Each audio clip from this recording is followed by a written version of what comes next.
സ്വാമി ശരണം ശരണമയ്യപ്പ. ശബരിമല സന്നിധാനം പമ്പാ പാതയിലെ ആ ദൃശ്യങ്ങളാണ് നമ്മൾ കണ്ടുകൊണ്ടിരിക്കുന്നത്.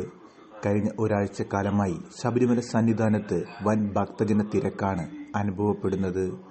സ്വാമിയെ കൊണ്ടു വണങ്ങാൻ അയ്യപ്പ ഭക്തർ സ്വാമി ശരണം ശരണമയ്യപ്പ വിളികളുമായി മുദ്ര തേങ്ങയുമായി എത്തുന്ന ആ ദൃശ്യങ്ങൾ കാണാം.